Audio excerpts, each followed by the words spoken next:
The show on Sunday night, big shout out to Ebony, Bertram, and Tony. It was a fantastic show, and you guys as well in the chat room. Thanks for your support as always. And some of the stuff that you guys had to say was very meaningful to the subject topic ahead. And we're learning more every day, guys. We are learning so much more every day. Rick Parry today has come out and said, look, this is a can of worms of destruction right now. And let's begin with the UK. UK now 32,000 deaths, the highest in Europe.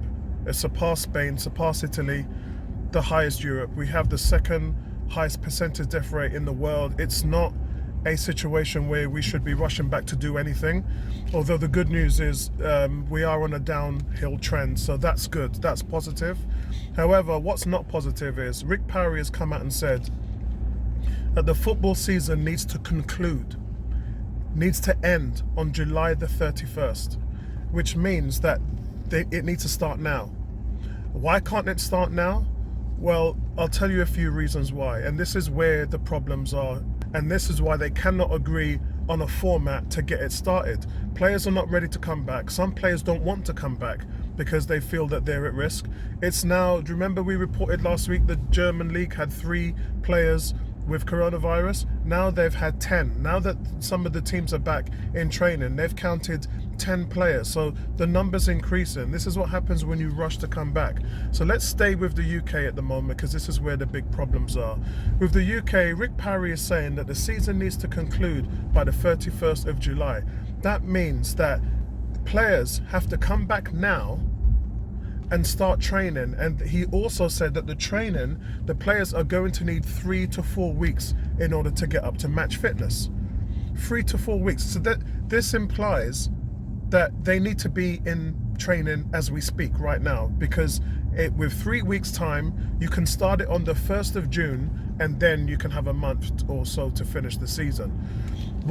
Where the problem lies is, and this is the biggest problem, the furlough rules simply state that no person is allowed to conduct any work-related issues or narratives when they're on furlough. So you can't talk to people at work, you can't go to work, you can't discuss anything to do with work. And I know, because the people in my company who are off, they're nowhere to be seen. They cannot have anything to do with the current running of the company at the moment. Now, with football, this means that you've got a plethora of players in the Championship, in Division 1, Division 2. It's riddled with them. Apparently, about 72% of players in the British Football League are furloughed. That means that they are not allowed back.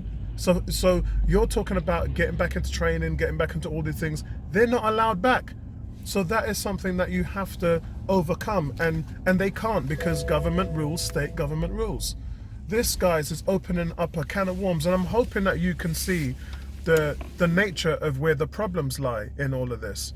So on top of that, there also is an issue where Parry is saying it's going to be difficult because many clubs might go out of business. There's going to be a 200 million hole in most of the clubs, that's an average, by September. And this is the reason why they're saying that they can't let the date go beyond July. It has to finish on July 31st. And as I said, players and staff have been furloughed, and they expect the clubs to bring them back now, and they can't, because that would be foregoing furlough rules. So this decision of restarting everything needs to be taken within days. Yeah, we're not talking about a week sitting down here trying to work out what's going on. It needs to happen in days. And doctors and specialists are coming out and saying, and guys, this is the doctors of all the 20 clubs in the Premiership. They're coming up and saying today that this is unworkable. It just cannot work. Yeah, that's what the doctors are saying. And this is the thing, all the narrative, because of the sake of money, seems to be trying to push in the human factor. To everything is pointing no. Everything around this is saying no. No, no, no, no, no. And it also tells you why various leagues around the world have cancelled their season. Because logistically, it's just a nightmare. It's impossible to get the whole thing going. And if you're trying to, look, I even, yesterday, this is the biggest joke here. Yesterday, I even heard some ridiculous notion that they would only be able to play 45-minute matches. I mean, it's just, when does it stop?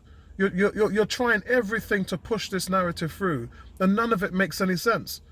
I know people want football back, and I know everyone's trying their hardest, but in doing that, you're making it an abomination, because it's just not workable. It's not workable in its current format.